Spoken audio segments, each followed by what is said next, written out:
माननीय सदस्यहरू, अब प्रधानमन्त्रीसँग प्रत्यक्ष प्रश्नोत्तर कार्यक्रम प्रारम्भ हुन्छ।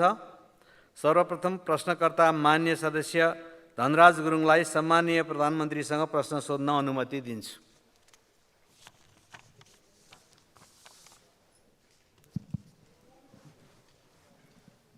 सम्माननीय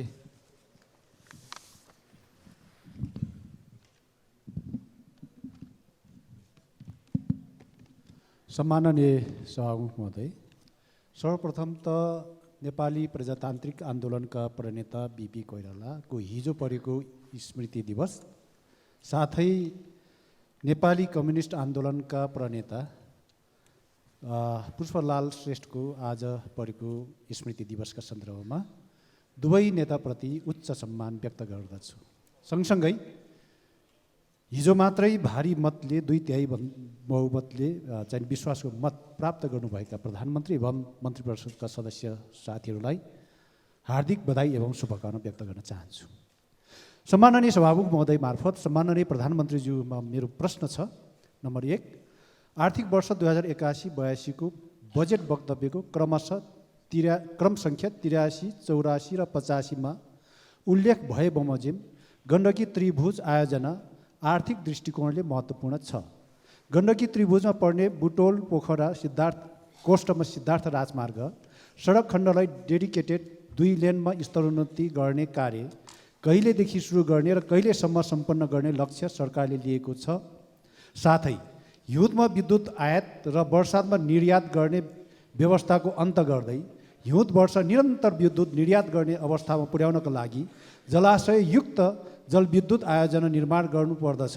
यसका लागि आँधी खोला उच्च बाँध विद्युत आयोजना पनि प्राथमिकताका साथ गर्नुपर्ने एउटा आयोजना भएकोले यस आयोजनाको वर्तमान अवस्था के हो र कहिलेदेखि सुरु गर्ने सरकारले तयारी गरेको छ। नम्बर 2, मुलुकको वर्तमान आर्थिक अवस्थालाई सुधार गर्नका लागि आर्थिक सुशासन अपरिहार्य विषय हो र आर्थिक सुशासन कायम गर्न गैर सरकारी कारोबारको अन्त्य गर्नुपर्दछ।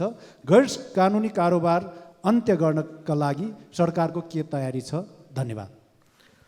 अब सम्माननीय प्रधानमन्त्री केपी शर्मा ओलीलाई उक्त प्रश्नको जवाफ दिन अनुमति दिन्छु। सम्माननीय सभामुख महोदय, आज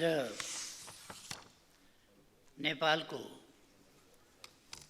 लोकतान्त्रिक प्रगतिवादी परिवर्तनकारी आन्दोलनको एउटा महान हस्ती, महान योगदान गरेका व्यक्तित्व,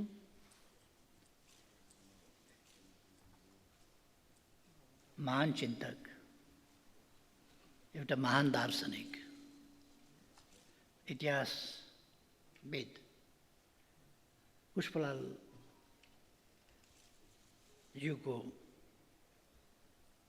46औं स्मृति दिवस हो र यस सन्दर्भमा म पुष्पलालज्यूप्रति हार्दिक सम्मान र श्रद्धासुमन अर्पण गर्न चाहन्छु। मैले उहाँको थर नभनेर पुष्पलाल मात्रै भने। उहाँ जातीयता झल्किने खालका कुनै कुरा नगरेर उहाँहरूले एउटा अभियानै चलाउनु भएको थियो, नाम मात्रै लेख्ने। त्यसकारण उहाँको समयमा पुष्पलाल, सूर्यलाल, अर्कोलाल यस्ता नाम मात्रै लेख्ने, थर नलेख्ने यस्तो अभियान चलाउनु भएको थियो र उहाँले पनि त्यही अनुसार पुष्पलाल मात्रै लेख्ने गर्नुहुन्थ्यो, थर लेख्नुहुन्न थियो। त्यसकारण मैले उहाँको थर उल्लेख गरिनँ। उहाँप्रति श्रद्धासुमन अर्पण गर्न चाहन्छु। उहाँको सम्बन्धमा मैले अहिले विचार विमर्श गर्ने समय होइन, त्यसकारण धेरै कुरामा जान चाहन्न। एउटा कुरामा मेरो ध्यान आकर्षण भएको छ। हामी यस गरिमामय संसदमा छौँ। यहाँ हामीले बोल्दा भएका कुरा बोल्ने गरौँ, सही कुरा बोल्ने गरौँ, तथ्ययुक्त कुराहरू बोल्ने गरौँ। जथाभावी राजनीति फरक होला, पार्टी फरक होला, तर त्यसो भनेर जथाभावी बोल्ने नगरौँ। असभ्य तरिका ननिकालौँ, झुटको सहारा नलिउँ। म फेरि एकपल्ट सम्झाएर भन्न चाहन्छु, मैले हिजो बोल्दा विद्युत महसुल ट्रङ्क लाइन सम्बन्धी अथवा डेडिकेटेड लाइन सम्बन्धी विद्युत महसुल तिर्न पर्ने भनिएका र तिर्न नपर्ने भन्ने तर्क गरिरहेका उद्यमी व्यवसायीहरू र विद्युत प्राधिकरणका बीचको विवाद टुङ्ग्याउनुपर्छ, संवादबाट टुङ्ग्याउनुपर्छ। सरकारले पाउनुपर्ने रकम सरकारले लिनै पर्छ, असुल गर्नुपर्छ। तथ्य प्रमाणका आधारमा जुन विद्युत उनीहरूले उपयोग गरेका छन् त्यसको महसुल उनीहरूले तिर्नै पर्छ, उनीहरूसँग लिनुपर्छ। जुन महसुल उनीहरूले तिरेका छैनन्, के प्रयोग गरेका छैनन्, विद्युत प्रयोग गरेका छैनन्, त्यो महसुल उनीहरूले तिर्न पर्दैन। प्रयोग नगरेको विद्युतको महसुल तिर्न पर्दैन, मैले भनेको त्यो हो। प्रयोग गरेको विद्युतको महसुल तिर्नुपर्छ। तर आजको विषय होइन यो। 9-10 वर्ष अगाडिदेखि यो विवाद चलिराखेको छ। पटक पटक लाइन काटिन्छ, फेरि लाइन जोडिन्छ। किन यस्तो भइरहेको छ म डिटेलमा जान चाहन्न, आवश्यकता पर्दा डिटेलमा पनि जाउला। मलाई कुनै लप्पन छप्पन गर्नु छैन, म सिरियसली भन्दैछु। मलाई कुनै लप्पन छप्पन गर्नु छैन। मलाई कुनै बेठिक खालका सेटिङ र विभिन्न खालका तन्त्रहरूका पछाडि कुद्नु पनि छैन। मैले देशको हितको पक्षमा, जनताको हितको पक्षमा 60 वर्ष लगभग समर्पण गरेको छु। बाँकी जिन्दगी पनि समर्पण गर्छु, क्लिनली, स्वच्छताका साथ। त्यो म फेरि दृढताका साथ राख्न चाहन्छु। मैले हिजो पनि विद्युत महसुल तिर्नु पर्दैन, असुल उप गर्नु पर्दैन, मिना गर्नुपर्छ भन्ने एउटा फेरि हिजो मात्रै मैले यहाँ बोलेको कुरा। तिर्नुपर्ने जति तिर्नुपर्छ, तिर्नु नपर्ने तिर्नु पर्दैन, विवाद छ, हामी अध्ययन गरेर टुङ्ग्याउँछौँ भनिराखेको छु। हिजो मात्रै कसरी मैले तिर्नु पर्दैन भने रेकर्ड छ। यहाँ उपस्थित हुनुहुन्न थियो भने रेकर्ड सुनेर कन्फर्म भएर कुरा गर्नु बाँच्छ नि। म भन्न चाहन्छु, हामी गरिमामय संसदमा छौँ। हामी जनताले छानेर पठाएका प्रतिनिधिले त्यस हैसियतमा बोल्नुपर्छ। कहिले सुन होइन पित्तल चढायो भनेको छ, कहिले अनेक प्रकारका फोटाहरू छपाएको छ, अनेक गरेको छ। यो खालको तरिका माननीयको हैसियतमा शोभनीय हुँदैन। सत्य कुराहरू गर्न सिक्नुपर्छ, सत्य कुरा बोल्नुपर्छ। भ्रष्टाचारका विरुद्ध बोलौँ, भ्रष्टाचार छोप्नका लागि अरूमाथि भ्रष्टाचारका लान्छना लगाउने काम नगरौँ। म मान्यज्यूहरूलाई भन्न चाहन्छु, हामी कुनै खेलवाड गर्न, यहाँ कुनै गालमुखाल गर्न यहाँ आएका होइनौँ। देश र जनताप्रति साँच्चैको जिम्मेवारी बोध गरेर हामी यहाँ आएका हौँ र अवस्थामा परिवर्तन ल्याउँछौँ। सङ्कल्पका साथ यहाँ आएका हौँ, गर्नका लागि यहाँ आएका हौँ। प्रधानमन्त्री बनेको कसैलाई चित्त नबुझ्या हुनसक्छ, ठिक छ नि, नबन्न सक्छ। कसैलाई मर्का पनि पर्या हुनसक्छ। यो त दलीय व्यवस्था हो। त्यो कुरा राजनीतिक हिसाबले, प्रश्नहरू राजनीतिक हिसाबले नै अगाडि बढाउँ। मैले हिजो पनि भने, कुनै आवेश उत्तेजनामा हामी छैनौँ, कुनै आग्रह पूर्वाग्रहमा हामी छैनौँ, कुनै प्रतिशोधको राजनीति हामी उचितै ठान्दैनौँ, गर्दैनौँ। तर झुटा लान्छनाहरू लगातार लगाउने कुरा प्रति जवाफदेही हुनुपर्छ भन्ने कुरा चाहिँ म राख्न चाहन्छु। सभामुख महोदय, मेरो निवेदन कि यो गरिमामय सदन सदन जस्तै होस्। हामीले सदनको मर्यादा गरिमा, यहाँ भएका छलफल, यहाँ उठाएका विषय, यहाँ उठेका प्रश्न यति हल्का फुल्का झुटा पूर्वाग्रहीपूर्ण हुनु हुँदैन कि सुन भनेर पित्तल चढायो भने जस्ता हावादारी कुरा यस गरिमामय संसदमा नबोलियोस्, क्या नगरियोस्। यति हल्का फुल्का बनाउनु हुँदैन हामीले यस गरिमामय संसदमा। मैले यति मात्रै भन्न खोजेँ। माननीय सभामुख महोदय, सम्माननीय प्रधानमन्त्रीजी एकछिन रोक्नुहोस्। मान्य सदस्य के भनाइ छ? सम्माननीय सभामुख महोदय, सम्माननीय प्रधानमन्त्रीजी कुन चाहिँ उसमा सन्दर्भमा अहिले बोल्दै हुनुहुन्छ, यो चाहिँ सायद कहीँ न कहीँ सभामुखज्यूले चाहिँ रुलिङ गर्नुपर्छ होला। प्रश्न उत्तरमा हुनुहुन्छ। धन्यवाद छ। मान्य सदस्य आसन ग्रहण गरौँ। मान्यजीको आसन ग्रहण गरौँ। ध्यान आकर्षण भएको छ, मैले त्यतै लान कोसिस गरिरहेको छु। मान्य सदस्य, मान्य सदस्य आसन ग्रहण गरौँ। प्रश्नोत्तर नै गरिराखेको छु म। कसलाई गाली गरेको छ र? मान्य सदस्य आसन ग्रहण गरौँ। गाली गरे, गाली नगरौँ भन्दैछु म, उल्टै गाली। मान्य सदस्य आसन ग्रहण गरौँ। प्रधानमन्त्रीजीलाई विषय केन्द्रित भएर अगाडि बढ्नको लागि म निर्देश गर्दछु। सभामुख महोदय, म बिल्कुल विषय केन्द्रित छु, बिल्कुल विषय केन्द्रित छु। संसदमा उठेका प्रश्नहरूको लिखितको जवाब दिनुपर्ने, त्योभन्दा अगाडि अलिखित नै बिचमा बाटैमा आइपुग्यो। त्यसकारण यसो नगरौँ भन्ने मात्रै मेरो आग्रह हो। यसो नगरौँ। मैले कुनै गाली गलौज कसैलाई गरेको छैन, मैले खालि सचेत गराएको। आवेश उत्तेजनामा आउनुपर्ने कुनै आवश्यकता छैन। धन्यवाद। सभामुख महोदय,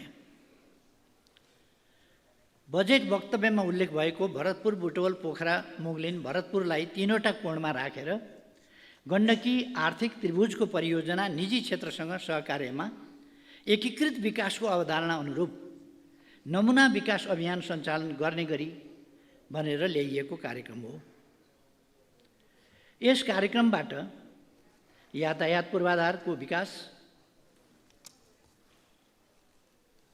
मात्र नभएर औद्योगिक विकासका साथै ऊर्जा क्षेत्र, कृषि तथा पर्यटन क्षेत्रको विकास एवं रोजगारीका अवसरहरू सिर्जना हुने विश्वास गरिएको छ।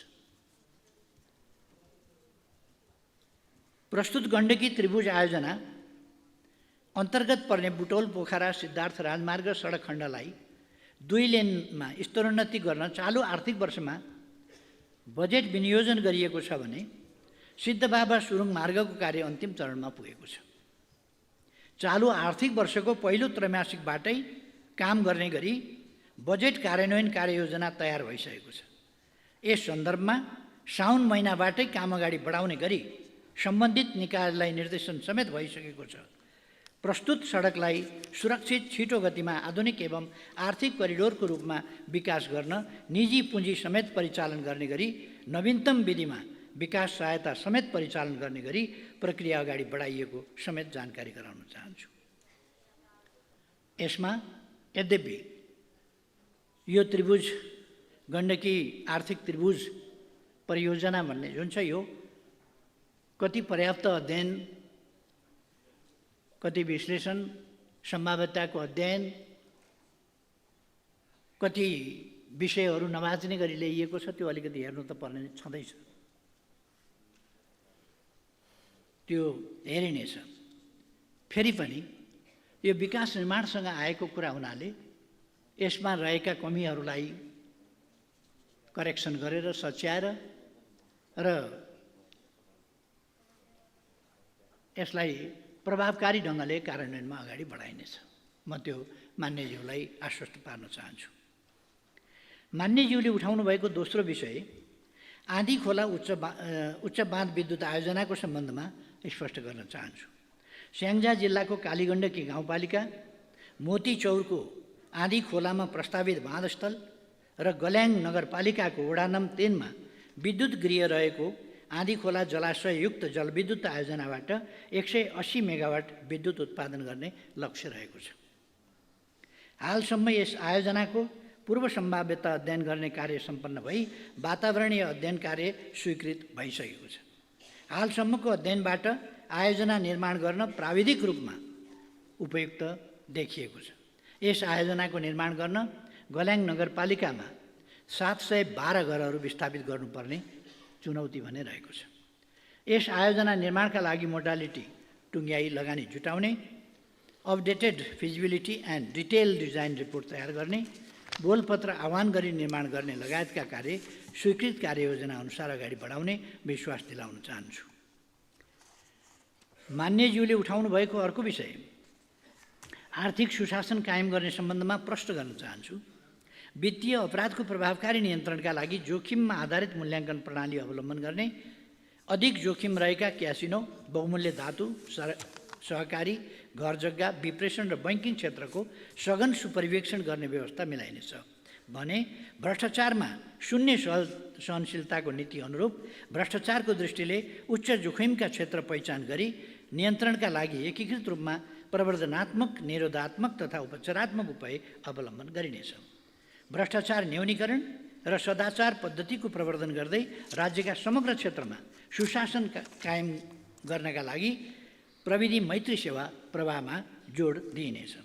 सरकारका सबै अङ्गहरूमा आन्तरिक नियन्त्रण प्रणाली सुदृढ बनाउने तथा सार्वजनिक खरिद कानुनको समसामयिक संशोधन र परिपालनालाई सशक्त र प्रभावकारी बनाइनेछ। राजस्व चुहावट नियन्त्रण गरी गैरकानुनी आर्थिक कारोबार हुन नदिन सम्बन्धित निकायलाई क्रियाशील बनाई समन्वयात्मक रूपमा परिचालन गर्नुको साथै चोरी निकासी एवं पैठारी नियन्त्रणका लागि संयुक्त गस्ती परिचालन र छड्के जाँच तथा सुराकी परिचालनलाई प्रभावकारी बनाइनेछ। राजस्व परिचालनलाई प्रभावकारी बनाई आर्थिक सुशासन कायम गर्न केन्द्रीय बीजक अनुगमन प्रणाली, आशीकुडा प्रणाली, VCTS सूचना प्रणाली, भूमि व्यवस्थापन तथा अभिलेख सूचना प्रणाली बीच अन्तर आबद्धता कायम गरी एकीकृत करदाता सूचना प्रणालीको विकास गरिनेछ। यस्तै आयात हुने मालवस्तुको मूल्याङ्कनका लागि नियमित बजार सर्वेक्षण गरी सङ्कलन गरिएको सूचनाका आधारमा तथ्यपरक र वास्तविक भन्सार मूल्याङ्कन प्रणाली विकास गरिनेछ।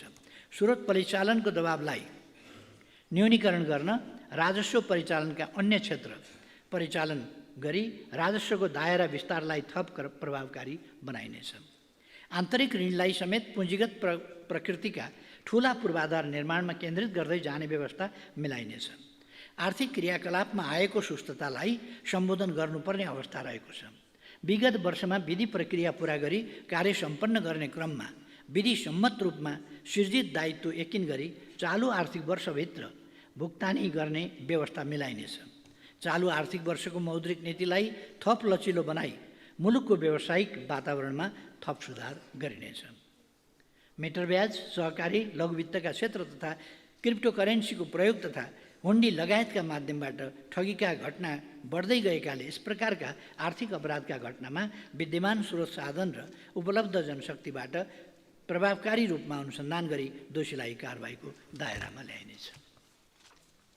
धन्यवाद। अब अर्का प्रश्नकर्ता मान्य दीपक बहादुर सिंहलाई समय दिन्छु।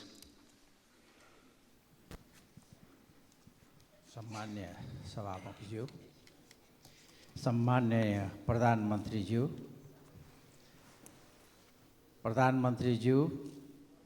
मन्त्रीज्यूहरूलाई बधाई तथा शुभकामना दिन चाहन्छु म र मेरो पार्टीको तर्फबाट। सम्मान्य प्रधानमन्त्रीज्यू, तपाईँ प्रधानमन्त्री भएको बेला कालापानी, लिपुलेक र लिपियाधुरा सहितको भूभाग समेटेर जो नेपालको चुच्चे नक्सा जारी गर्नुभएको थियो, हामी नेपालीहरू विचार बेग्लै भए पनि हामीले सोचेका थियौँ बल्ल एउटा राष्ट्रवादी प्रधानमन्त्री यो देशले पाएको छ। तर प्रधानमन्त्रीज्यू, आज चौथो पटक तपाईँ प्रधानमन्त्री भइराख्नु भएको छ। अहिलेसम्म ती भूभागहरू नक्सामा मात्र सीमित भएको छ। नेपाली जनतालाई तपाईँको यो कार्यकालमा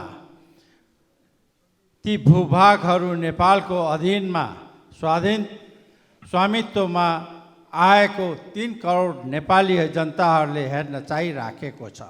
त्यो चाँडोभन्दा चाँडो नेपालको अधीनमा ल्याउनको लागि तपाईँको नीति, योजना, कूटनीतिक कला र के छ प्रधानमन्त्रीज्यू त्यो तिथि मिति र समय बताइदिनको लागि अनुरोध गर्छु। साथै अहिले देशमा व्यापक रूपमा भ्रष्टाचारले ज्वरो गाडिसकेको छ। हरेक तह र हरेक क्षेत्रमा भ्रष्टाचारको सीमा नागिसकेको छ। त्यसलाई नियन्त्रण गर्न सक्ने आँट, साहस, हिम्मत र कला पशुपतिनाथले हाम्रो प्रधानमन्त्रीलाई दियोस् भन्ने म प्रार्थना गर्न चाहन्छु। यही सन्दर्भमा सयौँ काण्डहरू देशमा भइराखेको छ। त्यो मध्येमा जम्मा 4वटा काण्ड म यहाँहरूको अगाडि प्रधानमन्त्रीज्यूको अगाडि पस्किन गइराखेको छु, जो जनताको मन मस्तिष्कमा गाँजिरहेको छ। हरेक नेपालीका आँखाले हेर्न चाहिराखेको छ अब हाम्रो प्रधानमन्त्रीले यो काण्डमा कस्तो निर्णय गर्नुहुनेछ भन्ने। एक, नेपाललाई तस्करहरूको केन्द्र बनाउने सुनकाण्ड, जसमा नेपालका ठुल्ठुला नेतादेखि व्यक्तिहरू मुछिएका छन्, त्यसको अन्तिम जडसम्म पुगेर कसरी पुग्ने हो प्रधानमन्त्रीज्यूलाई थाहा नै छ। अब के हुन्छ, निर्णय के हुन्छ, ती राष्ट्रद्रोहीहरूलाई के सजाय दिने हो, त्यो के हुन्छ भन्ने नेपाली जनताले खोजेको छ। अर्को, नेपाललाई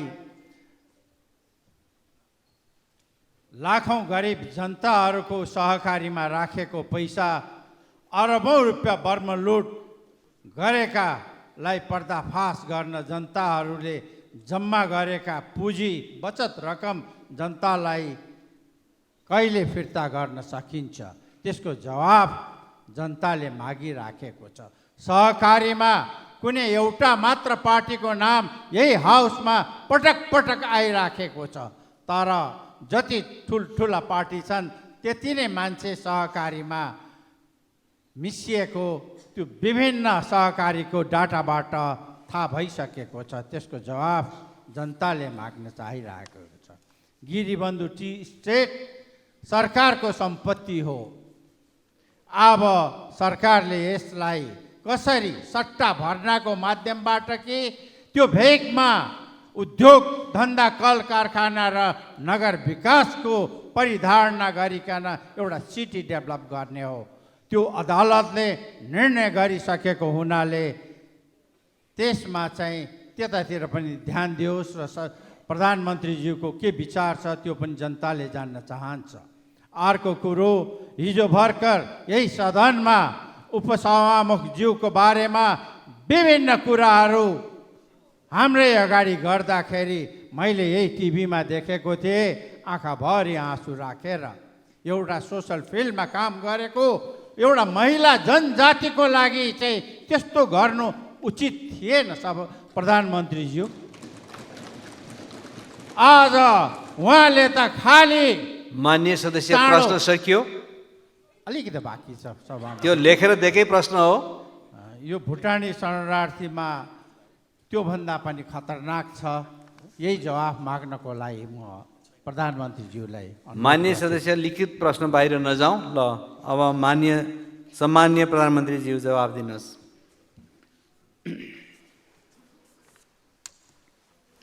सम्माननीय सभामुख महोदय, नेपालको अन्तर्राष्ट्रिय सीमाका सम्बन्धमा सङ्घीय संसद, नेपाल सरकार र सबै नेपाली स्पष्ट र दृढ रहिआएका छौँ।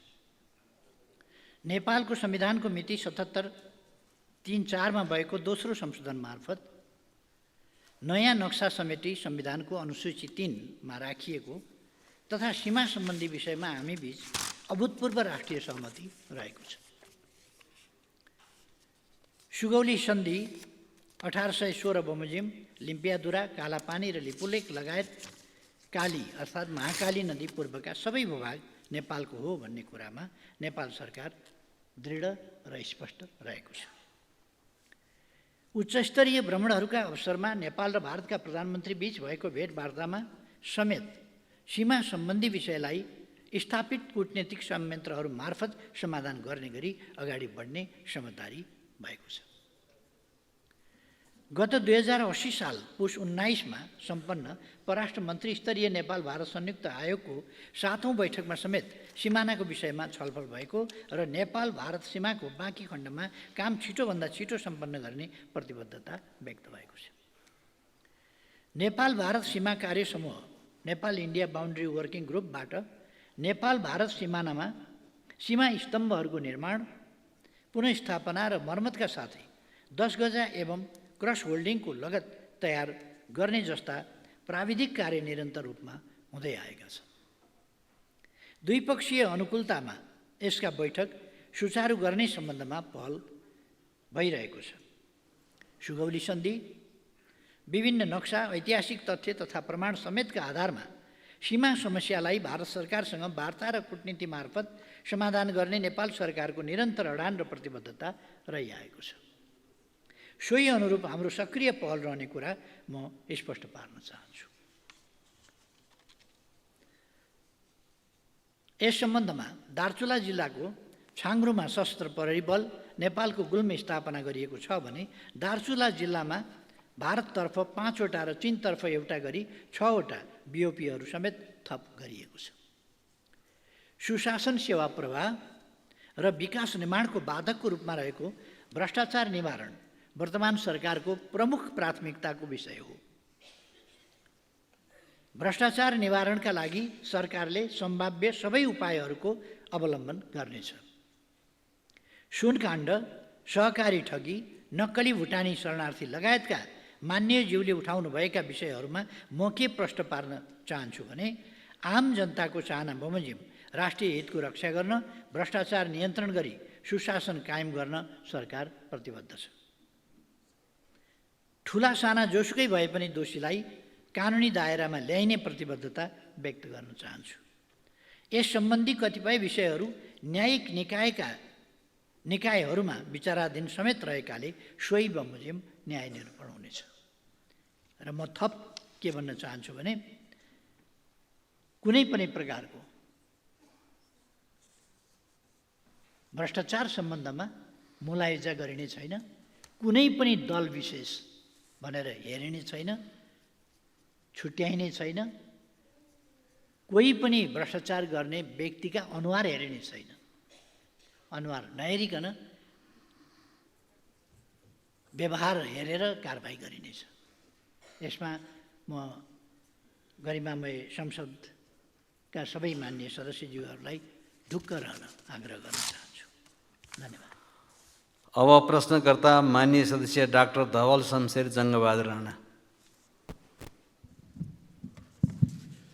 सम्मान्य सभामुखज्यू, सम्मान्य प्रधानमन्त्रीज्यू, तपाईँलाई र तपाईँको मन्त्री परिषदको सफलताको शुभकामना गर्दै मैले त भ्रष्टाचारकै विषयमै सवालहरू राखेको थिएँ, तपाईँबाट त्यसको जवाबहरू आइसकेको छ। तैपनि म केही लेखेकै कुरामा थप्न चाहन्छु। यो आजको दिनमा नेपालमा राजनीति र राजनीति गर्ने नेताहरूलाई कस्तो दृष्टिकोणले जनताले हेर्छ,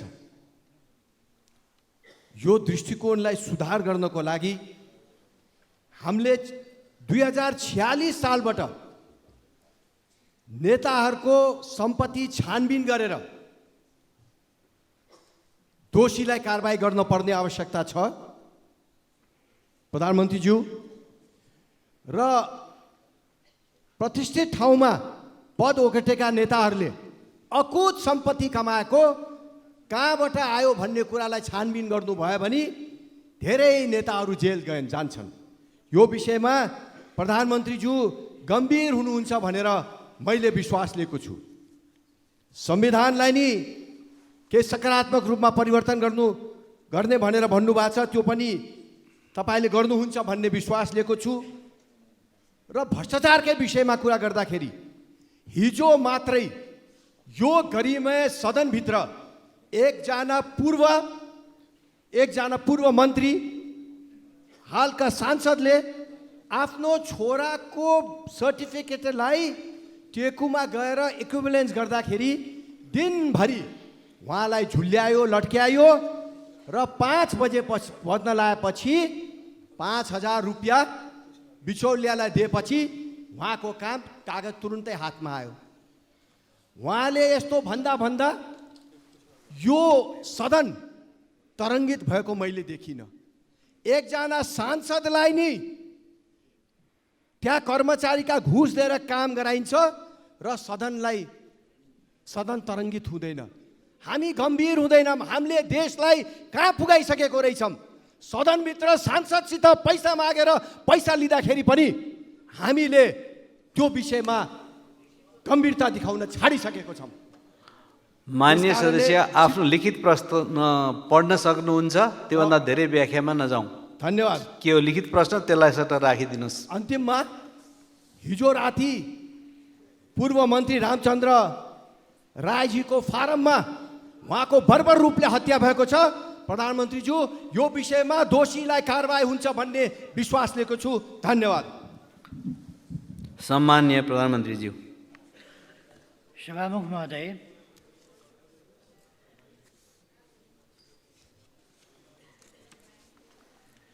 जनजीविकाका सवालमा केन्द्रित भएर कार्य सम्पादन गरी सुशासन कायम गर्दा मात्रै सरकारको कार्य सम्पादनप्रति आम जनताको विश्वास अभिवृद्धि हुनेछ।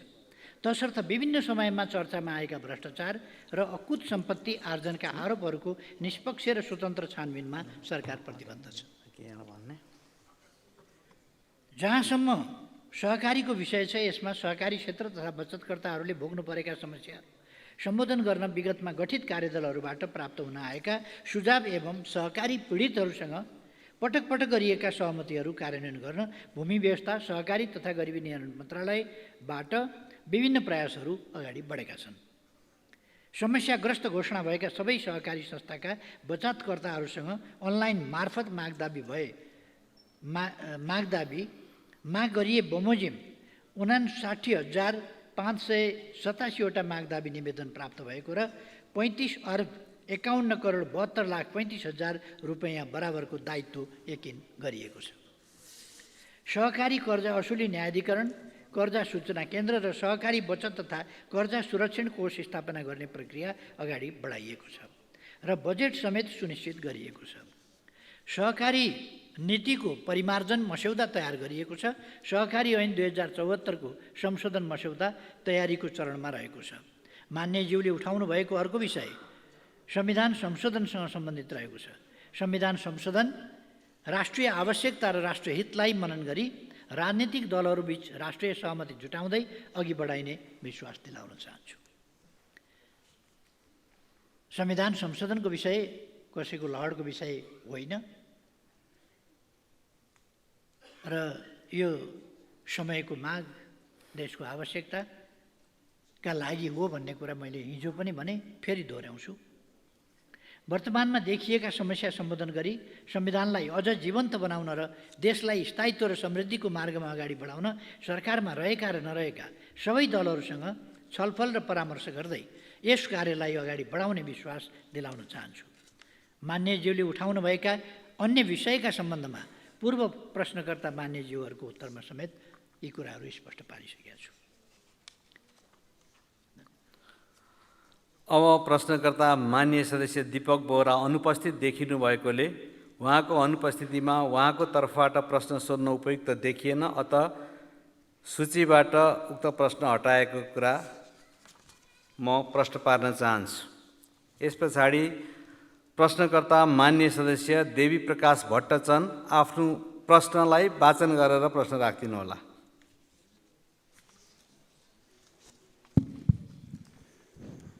सम्माननीय सभामुख महोदय, सम्माननीय प्रधानमन्त्रीज्यू समक्ष जिज्ञासा र प्रश्न। बागलुङ जिल्लाको धोरपाटन नगरपालिकाको उत्तरगङ्गा जलाशययुक्त जलविद्युत आयोजना 828 मेगावाट र उक्त आयोजनाबाट जम्मा 1726 मेगावाट उत्पादन हुने साथै हिउँदे याममा 100% उत्पादन दिने योजना कहिले सुरु हुनेछ? साथै आन्तरिक तथा बाह्य पर्यटन विकास प्रबन्धनको लागि धोरपाटन विकास परियोजना स्थापनाको पहलको लागि माग गर्दछौँ। मुस्ताङ जिल्लाको लोमनथाङमा लम्बाइ 10 किलोमिटर, चौडाइ 4 किलोमिटर भएको उत्कृष्ट युरेनियमको भण्डार रहेको प्रारम्भिक अध्ययनले देखाएकोमा सोको उत्खनन प्रक्रिया कहिलेदेखि अगाडि बढ्छ? उक्त युरेनियम भण्डारबाट प्राप्त हुने आय स्रोतबाट स्थानीय सरकारलाई अत्याधिक रकम छुट्याई परम्परागत ढाँचाको बसोबास निर्माण गर्न स्थानीयवासीको माग रहेको अवगत गराउन चाहन्छु। यसै गरी नेपाली मालवाहक पानीजहाज अन्तर्राष्ट्रिय समुद्र मार्गमा सञ्चालन गर्नको लागि संसदमा पेश भएको विधेयक विगत 4 वर्ष यता अल्पत्र अवस्थामा रहेकोले सो विधेयक कहिलेदेखि छलफलमा लाई पास गर्ने सरकारको योजना छ? सम्मानीय प्रधानमन्त्रीज्यू जवाब दिन सक्नुहुन्छ। सम्मानीय सभामुख महोदय, उत्तर गङ्गा जलाशययुक्त जलविद्युत आयोजना पहिले नेपाल विद्युत प्राधिकरणको आयोजना विकास विभाग अन्तर्गत रही सोही विभागबाट सम्भाव्यता अध्ययन, वातावरणीय प्रभाव मूल्याङ्कनको काम भएको थियो। हाल उत्तर गङ्गा जलाशययुक्त जलविद्युत आयोजना स्पेशल पर्पस भेहिकलको रूपमा विकास गर्न 2074 सालमा उत्तर गङ्गा पावर कम्पनी लिमिटेडको स्थापना गरी कार्य अगाडि बढाइएको छ। हालसम्म आयोजनाको सम्भाव्यता अध्ययन सम्पन्न गरिएको, वन तथा वातावरण मन्त्रालयबाट वातावरणीय प्रभाव मूल्याङ्कन स्वीकृत भइसकेको, जग्गा अधिग्रहणको लागि प्रक्रिया अघि बढाइएको छ।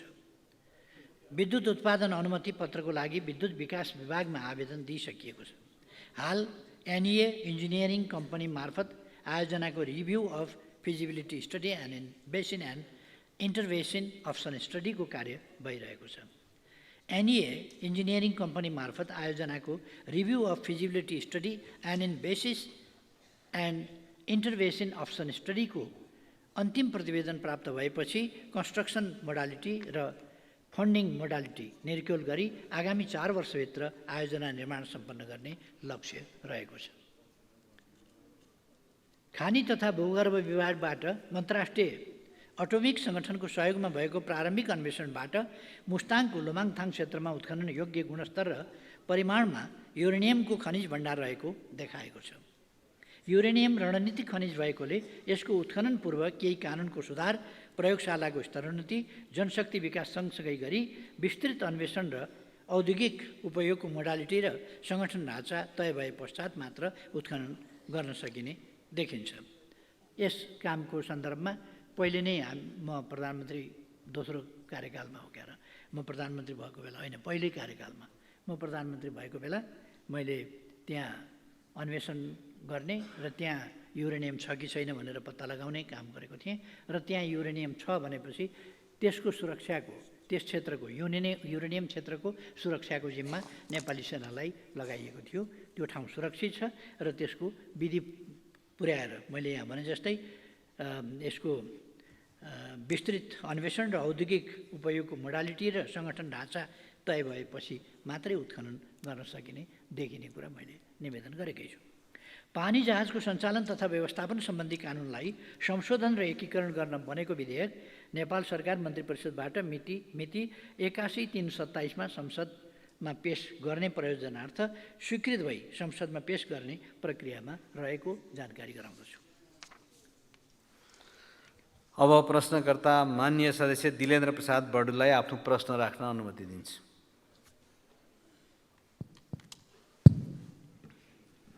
सम्माननीय सभामुख महोदय, मैले पटक पटक यो संसदमा ध्यानाकर्षण गराउँदै आइरहेको उच्च रणनीतिक महत्त्वको दार्चुला तिङ्कर सडक र अन्तर्राष्ट्रिय सीमा नदी महाकाली नियन्त्रणका सन्दर्भमा सम्माननीय प्रधानमन्त्रीको ध्यानाकर्षण गराउँदै म केही कुरा राख्न चाहिरहेको छु।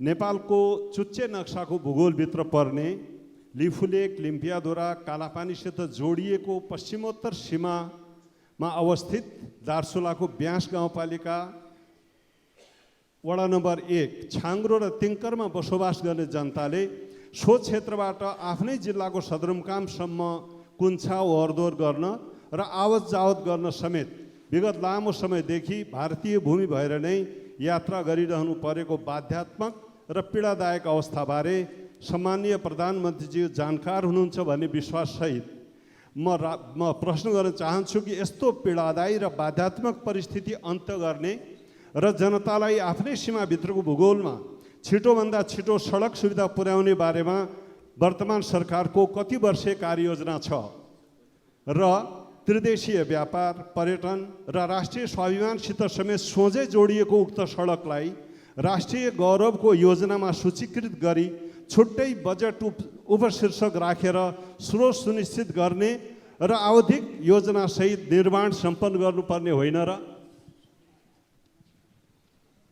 यस सन्दर्भमा सभामुख महोदय, नेपाली काङ्ग्रेस समेत रहेको पछिल्लो सरकारले एउटा निर्णय गरेको छ। अर्थ मन्त्रालय, भौतिक पूर्वाधार, रक्षा मन्त्रालय समेत भएर यस सन्दर्भमा अब यसलाई 2 वर्षमा 3 मिटरको पैदल बाटो ट्र्याक ओपन गर्ने र 5 वर्षमा पुरै सडक सम्पन्न गर्ने भनेर मिति 2080-6-5 भौतिक पूर्वाधार मन्त्रालयले माननीय मन्त्री स्तरीय निर्णय पनि गरेको छ र तर त्यो पछिल्लो सरकारबाट कार्यान्वयन हुन सकेन। त्यसकारण म जिज्ञासा साथ अनुरोध गर्न चाहन्छु कि वर्तमान सरकारले यही प्रस्तावित योजना, कार्ययोजना, 5 वर्षीय कार्ययोजनालाई कार्यान्वयन गर्ने र त्यही कार्यान्वयन कार्ययोजना अनुसार आवश्यक रकम छुट्याउने गरी विशेष निर्णय गर्नका निमित्त मेरो आग्रह र ध्यानाकर्षण सहित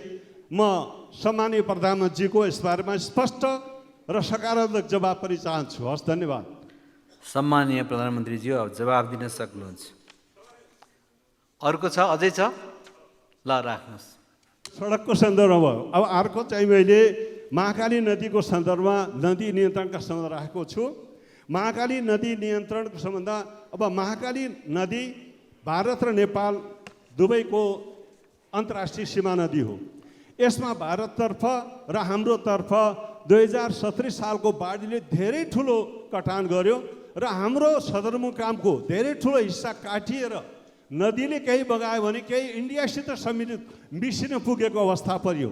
त्यस अवस्थालाई ध्यानमा राखेर त्यहाँ 2017 सालमै महाकाली नदी नियन्त्रण आयोजनाको गृह योजना सुरु भयो। तर त्यसको काम पुरा नहुँदै त्यहाँबाट त्यो आयोजनाको कार्यलाई अन्यत्र हटाउने काम भयो, जसले गर्दा अहिले पनि त्यहाँ तीव्र कटान भइरहेको छ र उतातिर भारततर्फ भने अझै पनि त्यो नदी नियन्त्रणमा काम धमाधम भइरहेछ र त्यसले अझ हामीतिर बहाव आउन सक्ने खतरा छ। त्यसकारण सभामुख महोदय, यस अफिसलाई अन्तर्राष्ट्रिय सीमा रक्षा र आफ्नो भूमिको रक्षा गर्ने महत्त्वपूर्ण काम भावनाले यो आयोजनाको कार्यालय फेरि पुनर्स्थापन दार्चुलामा गर्नका लागि म सम्माननीय प्रधानमन्त्रीजीको बाट म सकारात्मक जवाब चाहन्छु। यो मेरो ध्यानाकर्षण होस्। धन्यवाद। सम्माननीय प्रधानमन्त्रीज्यू, जवाब दिन सक्नुहुन्छ।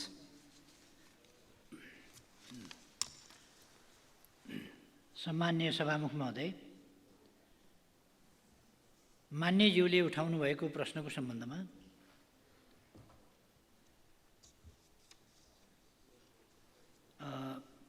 पूर्व प्रश्नकर्ता मान्यज्यूहरूको उत्तरका सन्दर्भमा समेत मैले प्रष्ट धारणा राखिसकेको छु। यहाँ मान्यज्यूले उठाउनुभएका अन्य विषयको सम्बन्धमा प्रश्न पार्न चाहन्छु। महाकाली करिडोर आयोजना अन्तर्गतको तुषारपानी कोटेश्वर टिङ्कर खण्डमा 80% कडा चट्टान रहेको र विस्फोटक पदार्थको व्यवस्थापनको सहजता भई निर्माण कार्यमा कम समय लाग्ने र कार्यप्रगति छोटो हुने उद्देश्यका साथ नेपाली सेना मार्फत कार्य भइरहेको छ। यो निर्णय सभामुख महोदय, म प्रधानमन्त्री भएकै बेला 77 साल वैशाख 14 गतिको मन्त्री परिषदको निर्णयबाट दार्चुला तिङ्कर सडकको 134 किलोमिटर मध्ये निर्माण हुन बाँकी रहेको 79 किलोमिटरको अन्तिम सडक खण्ड तुषारपानी कोठेदार तिङ्कर सडक निर्माणको जिम्मा नेपाली सेनालाई सुम्पिने निर्णय गर्दा साबिककै उक्त निर्णयमा नै साबिक जस्तै रातो किताबमा बजेट विनियोजन भइरहेको अवस्था समेत त्यसलाई अन्त्य गरेर, किनभने त्यो चट्टानी भूभाग भएको हुनाले अरूले गर्न गाह्रो हुने भएको हुनाले नेपाली सेनालाई सुम्पिएको थियो।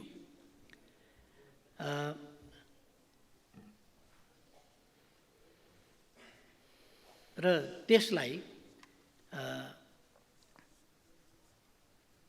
सकेसम्म छिटो प्रगति गराउने उद्देश्यका साथ काम अगाडि बढाइएको छ। बढाइने कुरा म मान्यज्यूलाई आश्वस्त पार्न चाहन्छु। छुट्टै बजेट शीर्षकको सन्दर्भमा रक्षा मन्त्रालयबाट कार्यान्वयन भइरहेको तराई मधेस द्रुत मार्ग बाहेक अन्य कुनै पनि नेपाली सेनाले निर्माण गर्ने सडकमा छुट्टै बजेट उपशीर्षक कायम भएको अवस्था छैन। तथापि यथेष्ट बजेट विनियोजनका सन्दर्भमा भने बजेट अभावका कारण कार्य प्रगतिमा कुनै कमी हुन नदिने, नेपाली सेनाबाट माग भए बमोजिम नै विगतमा पनि बजेट व्यवस्थापन भएको र भविष्यमा समेत बजेट कमी हुन नदिने विश्वास म व्यक्त गर्न चाहन्छु। सङ्घको कार्यक्षेत्र रहेका सुदूरपश्चिम प्रदेशको पहाडी क्षेत्रमा सिँचाइ र नदी नियन्त्रणका कार्यहरू प्रभावकारी रूपले सम्पादन गर्न दार्चुलाबाट बैतडीको पाटनमा कार्यालय स्थानान्तरण गरिएको थियो। तटबन्ध निर्माण कार्यान्वयन एवं आवश्यक अनुगमनका लागि सम्पर्क कार्यालय र केही प्राविधिकहरू दार्चुलामा पनि राखिएको छ। साथै बैतडी स्थित कार्यालयले पनि यस सम्बन्धी कार्य गर्ने जानकारी गराउन चाहन्छु।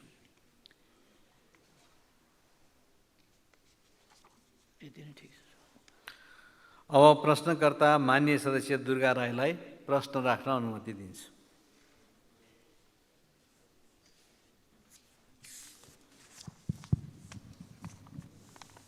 सम्माननीय सभामुख महोदय, प्रतिनिधि सभा नियमावली 79 को नियम 56 बमोजिम प्रधानमन्त्रीज्यूसँग प्रत्यक्ष प्रश्न गर्नको लागि सहभागी हुन अनुमति चाहन्छु। सभामुख महोदय मार्फत सम्माननीय प्रधानमन्त्रीज्यूलाई मेरो प्रश्न। सर्वप्रथम प्रधानमन्त्रीज्यूलाई बधाई दिन चाहन्छु।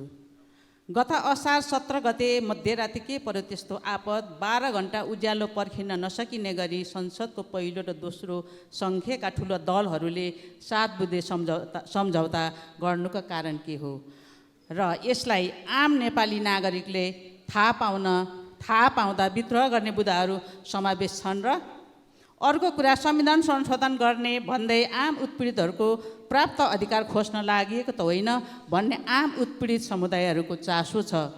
साथै प्रधानमन्त्रीज्यू, कानुन न्याय तथा मानव अधिकार समितिमा रहेको सङ्क्रमणकालीन न्याय सम्बन्धी विधेयक कहिले टुङ्गाउने हो? सरकार र प्रधानमन्त्रीज्यूको के भनाइ छ?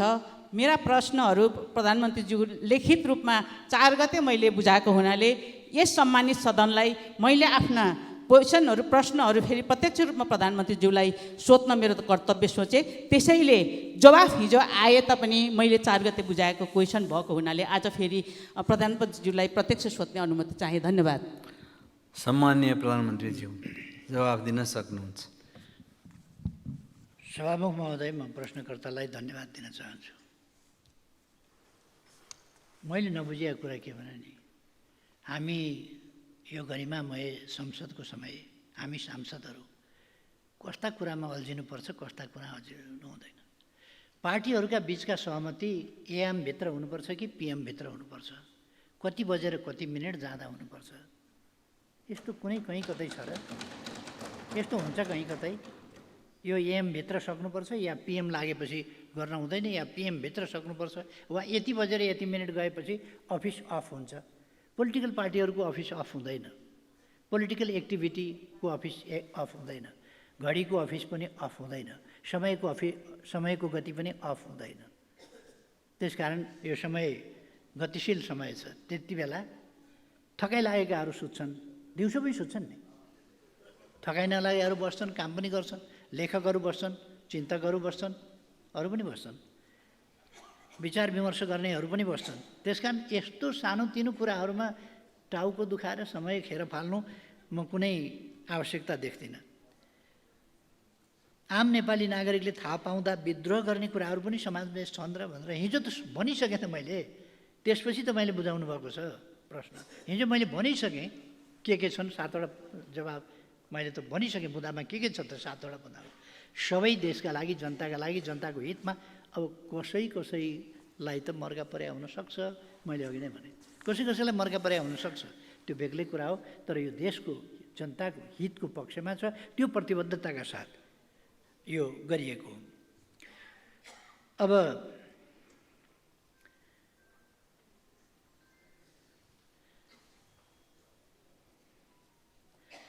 संसदीय समितिमा रहेका विधेयकहरूलाई टुङ्गोमा पुर्याउने सन्दर्भमा मान्यज्यूहरूले समेत सक्रिय र क्रियाशील भई सहयोग गर्नुहुनेछ। सरकारको यस सम्बन्धमा पूर्ण सहयोग र पूर्ण ध्यान रहनेछ। म यति मान्यजीलाई आश्वस्त पार्न चाहन्छु। अब प्रश्नकर्ता मान्य सदस्य दीपक गिरी प्रश्न राख्नुहोस्।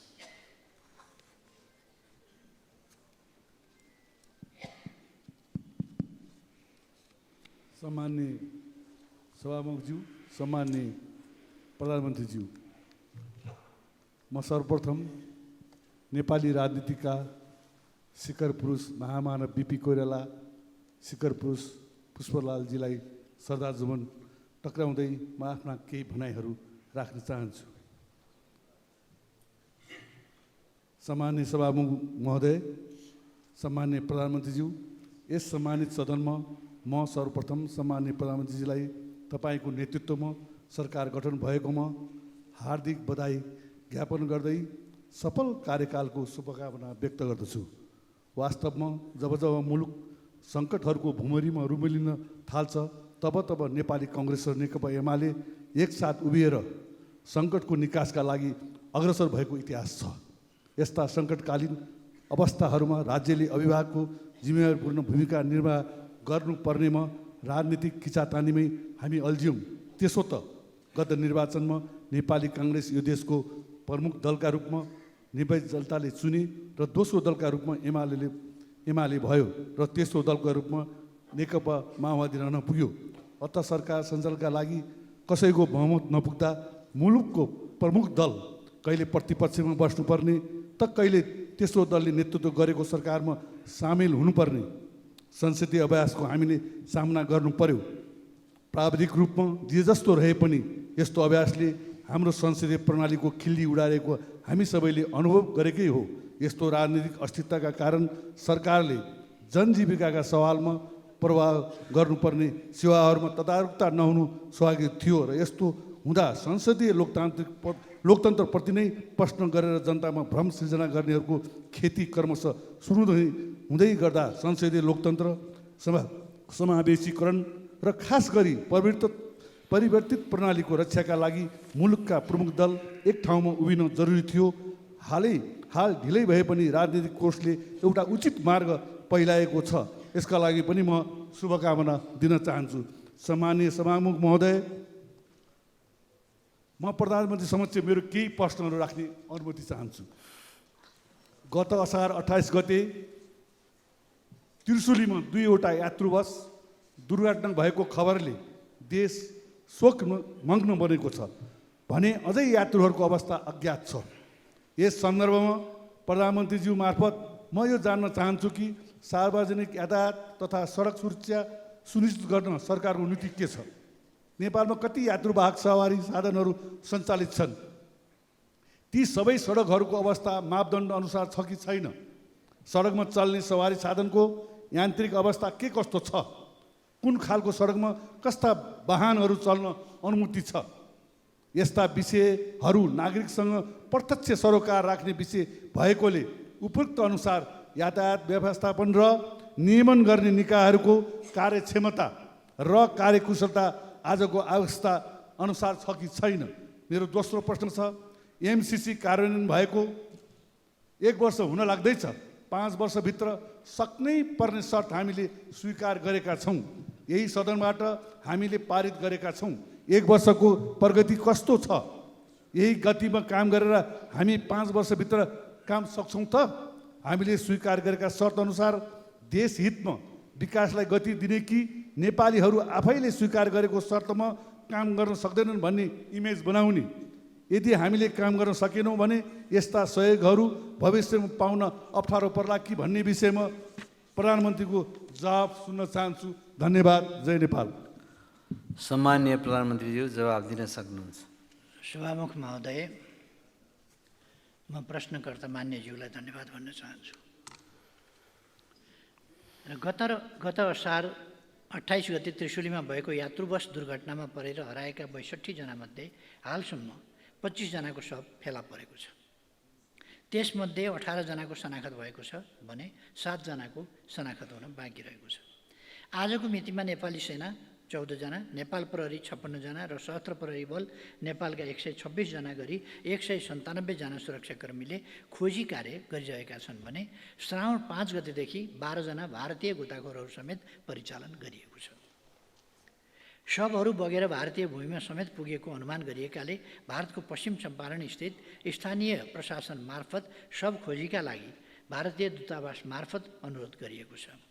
फेला परेका 25 शवहरू चितवन, नवलपरासी पूर्व, नवलपरासी पश्चिम र भारतीय भूमिमा समेत फेला परेका छन्। बस दुर्घटना भएको स्थल र सोको आसपासको क्षेत्रलाई मुख्य केन्द्रबिन्दु बनाई खोजी कार्य गरिएको छ भने नदीले बगाएका शवहरू भेटिन सक्ने सम्भावित स्थलहरू चितवन, नवलपरासी पूर्व, नवलपरासी पश्चिम र भारतको पूर्वी चम्पारणसम्म खोजी कार्य भइरहेको छ। धमिलो पानी, नदीको उच्च भाव गति र 30-40 मिटर गहिरो नदीका कारण खोजी कार्यमा अपेक्षित सफलता मिल्न सकेको छैन। तथापि उपलब्ध प्राविधिक उपकरण, जनशक्तिको सम्पूर्ण सामर्थ्य प्रयोग गरी सुरक्षा निकाय परिचालन र स्थानीय प्रशासनले स्थानीय नागरिकहरू समेतको सहयोगमा खोजी कार्यमा निरन्तरता दिएको छ। सार्वजनिक यातायात तथा सडक सुरक्षा सुनिश्चित गर्न सरकारले सडक सुरक्षा विधेयकको तयारी गरी अन्तिम रूप दिने चरणमा रहेको छ भने राष्ट्रिय यातायात नीति हालै मन्त्री परिषदमा स्वीकृतिका लागि पेश भएको छ। सडक सुरक्षाको संवेदनशीलता र यसमा सम्बन्धित क्षेत्रका सरकारवालाहरूको आबद्धता जरुरी भएकाले राष्ट्रिय सडक सुरक्षा परिषदलाई कानुन बमोजिम सडक सुरक्षाका विभिन्न अवयवहरूलाई व्यवस्थित तवरले कार्यान्वयन गर्ने गरी नीतिगत तथा कानुनी व्यवस्था गरिनेछ। एमसीसी सम्झौता अनुरूप ट्रान्समिसन लाइन, सब स्टेसन तथा सडक स्तरोन्नतिका आयोजना तोकिएको समय 5 वर्षभित्रै सम्पन्न गर्ने गरी कार्ययोजना स्वीकृत भई सोही अनुसार कार्य अगाडि बढेको जानकारी गराउन चाहन्छु। आयोजनाको सब स्टेसन निर्माणका लागि ठेक्का सम्झौता समेत भइसकेको छ। ट्रान्समिसन लाइनको सम्बन्धमा एउटा खण्डको ठेक्का सम्झौता हुने चरणमा पुगेको छ भने बाँकी काम तीव्र रूपमा अगाडि बढेको छ। एमसीसीबाट प्राप्त हुने अमेरिकी डलर 500 मिलियन बराबरको रकम सम्झौता अवधिभित्र पुरै उपयोग गर्ने गरी वित्तीय योजना ढाँचा कार्यान्वयन हुनेछ। प्रस्तुत आयोजना सम्पन्न भए पश्चात नेपालको ऊर्जा क्षेत्रको विकासमा विशेष योगदान पुग्नेछ भने सडक स्तरोन्नतिमा नयाँ प्रविधि हस्तान्तरण हुने समेत जानकारी गराउन चाहन्छु। अब प्रश्नकर्ता माननीय सदस्य दिनेश कुमार यादव प्रश्न राख्नुहोस्।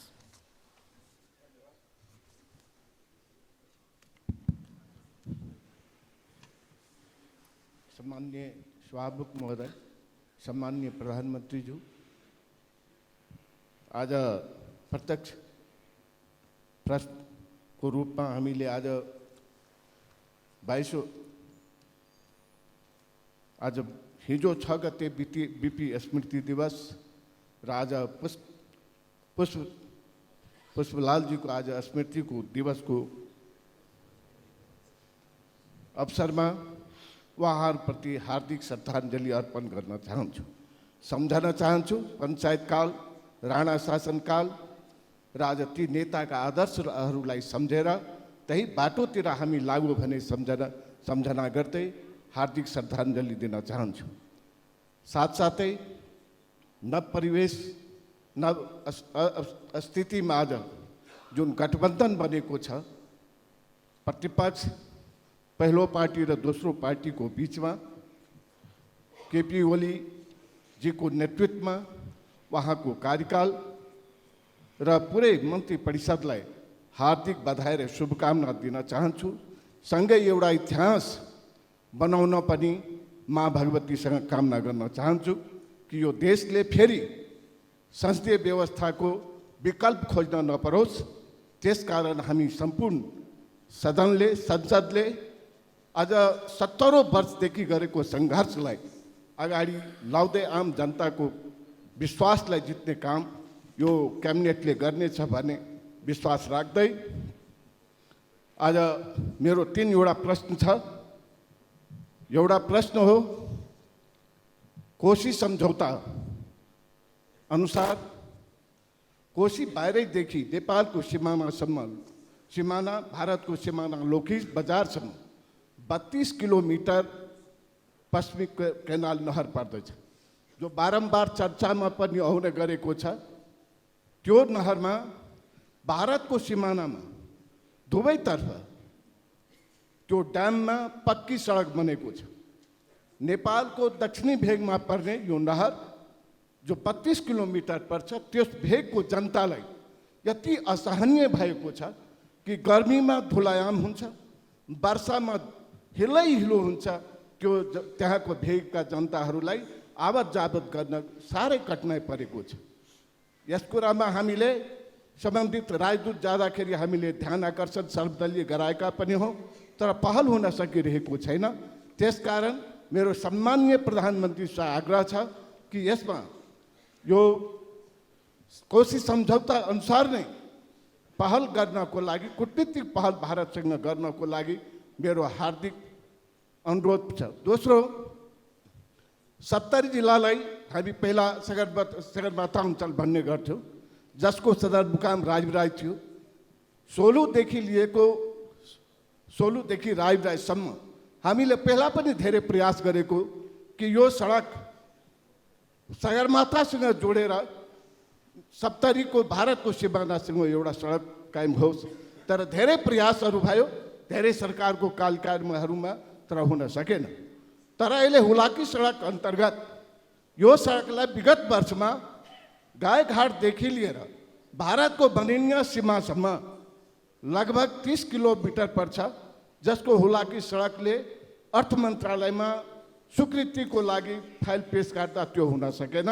मेरो आग्रह छ कि यो सडक पहाडी जिल्ला र 70 जिल्लालाई जोड्न, त्यहाँको जीवनयापनलाई बढाउन र समदूर सम्बन्ध पहाड र तराईको मधेसको हुनको लागि पनि यो सडक अति आवश्यक छ। यसमा प्रधानमन्त्रीको पहल होस् भन्न म चाहन्छु। अर्को, हामीले कृषिका कुरा गऱ्यौँ। कमला डाइभर्सन के अरे सुनकोशी मरिन डाइभर्सनको कुरा सबैले हामी उठायो। यो जिल्ला कति जिल्लामा जान्छ?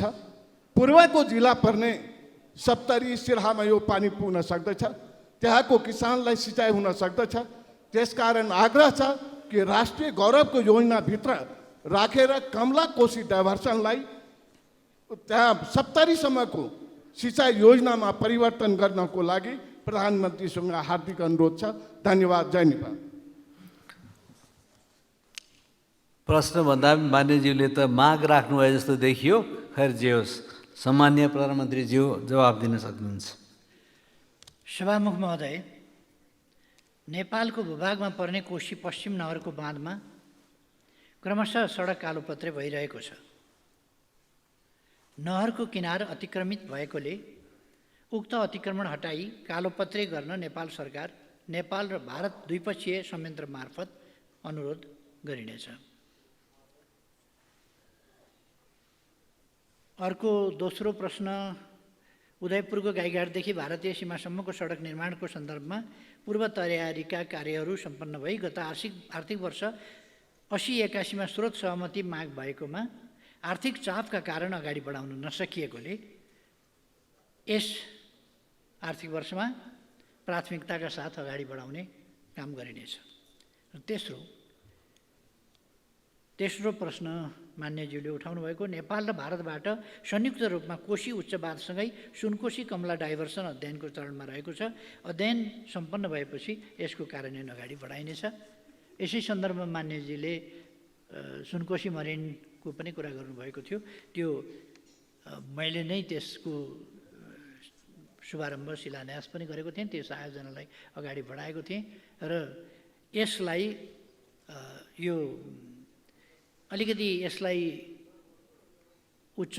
कोशी उच्च बाँधसँग पनि अलिकति जोड्ने काम भएको छ। त्यो जटिलताहरूलाई समेत ध्यानमा राखेर अगाडि बढाउने प्रयास गरिनेछ। धन्यवाद।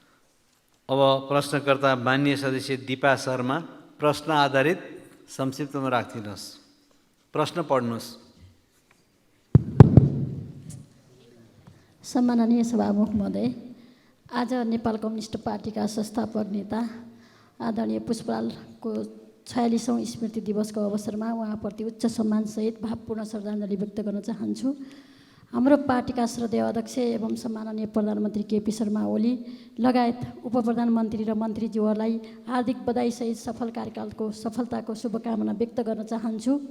सम्माननीय प्रधानमन्त्री, राष्ट्रवादी एवं विकासका पर्यायवाची केपी शर्मा ओली र यो सरकारसँग सम्पूर्ण नेपाली नागरिकले निकै आशा, विश्वास र भरोसा गरेका छन्। जनताका आशा, विश्वास र भरोसा पुरा हुनेछन् भन्ने कुरामा मलाई विश्वास छ। म आज यो प्रश्न उत्तर कार्यक्रममा सम्माननीय प्रधानमन्त्रीज्यूलाई मेरो जिज्ञासा प्रश्न यस प्रकार रहेको छ। 2077 सालमा सम्माननीय प्रधानमन्त्रीज्यू नै त्यतिखेर सरकारको नेतृत्व गर्नुभएको थियो र यहाँको नेतृत्वमा गठित सरकारले आफ्नो कार्यकालमा थालनी गरिएका कैयौँ राष्ट्रिय गौरवका आयोजनाहरू, निर्वाचन क्षेत्र केन्द्रित रणनीति योजनाहरू र पालिका केन्द्रित योजनाहरू जस्तै सडक, पुल, अस्पतालहरू, बहुप्राविधिक विश्वविद्यालय, औद्योगिक ग्राम, प्रधानमन्त्री आधुनिक कृषि कार्यक्रम, राष्ट्रपति शैक्षिक सुधार कार्यक्रम, पोखरा क्षेत्रीय अन्तर्राष्ट्रिय विमानस्थल, गौतम बुद्ध अन्तर्राष्ट्रिय विमानस्थल, पुष्पलाल लोकमार्ग, मदन भण्डारी राजमार्ग, करिडोर र चक्रपथहरू, खेल मैदान, रङ्गशाला, रेलमार्ग, न्यानो सेटेलाइट र भूमि सम्बन्धी समस्याहरू जस्तै यस्ता धेरै जो अहिलेसम्म पनि कतिपय अगाडि बढ्नै सकेका छैनन् भने धेरै जसो योजनाहरू अलपत्र र अधुरा नै रहेका छन्। यी योजनाहरूलाई अगाडि बढाउनेतर्फ सम्माननीय प्रधानमन्त्रीज्यूले कसरी सोच्नु भएको छ जान्न चाहन्छु। धन्यवाद। सम्माननीय प्रधानमन्त्री जवाफ दिन सक्नुहुन्छ। माननीय सदस्यज्यूलाई धन्यवाद छ। समृद्ध नेपाल, सुखी नेपाली जो राष्ट्रिय आकाङ्क्षा हो, त्यो पुरा गर्न जसलाई हामीले गन्तव्य बनाएका छौँ त्यसलाई प्राप्त गर्न नै मैले 77 सालमा मेरो नेतृत्वमा गठित सरकारले कैयौँ राष्ट्रिय गौरवका आयोजनाहरू, यो 77 मा मात्रै होइन कि अगाडिदेखि नै यो 74बाटै हामीले सुरु गरेका थियौँ र 75, 76, 77, 78 सम्म हामीले विभिन्न आयोजनाहरू अगाडि बढाएका छौँ र कैयौँ राष्ट्रिय गौरवका आयोजनाहरू, निर्वाचन क्षेत्र केन्द्रित रणनीतिक योजनाहरू र पालिका केन्द्रित योजनाहरू सुरुवात गरेका थियौँ। यसरी थालनी गरेका मध्ये अधुरा र अल्पत्र योजनाहरूलाई स्रोत साधनको उचित व्यवस्थापन गरेर यथाशीघ्र अगाडि बढाउने र सम्पन्न गर्ने यस सरकारको प्राथमिकता रहेको छ। मैले हिजो पनि भनेको थिएँ, थालेका कामहरू सिद्ध्याउने हाम्रो प्राथमिकता हुनेछ। नयाँ नयाँ थाल्ने मात्रै होइन, थालेका काम सिद्ध्याउने, पुरा गर्ने, नतिजा प्राप्त गर्ने, यो हाम्रो प्राथमिकतामा रहन्छ अहिले भनेर मैले हिजो पनि बोलेको थिएँ। अर्को, कतिपय मान्यजीहरूले हिजोको बहसमा पनि मैले सुने, पूर्वाधार विकासका कुराहरूलाई खेर गएको जस्तो ठान्ने, यो सम्पत्ति खेर गएको जस्तो ठान्ने। पूर्वाधार, विकासका पूर्वाधार भनेको विकासका पूर्वाधार हो नि त। पूर्वाधार नै नभइकन, पूर्वाधार भनेको जग जस्तो हो, पूर्वाधार नै नभइकन विकास कसरी हुन्छ त? विकासको पूर्वाधार।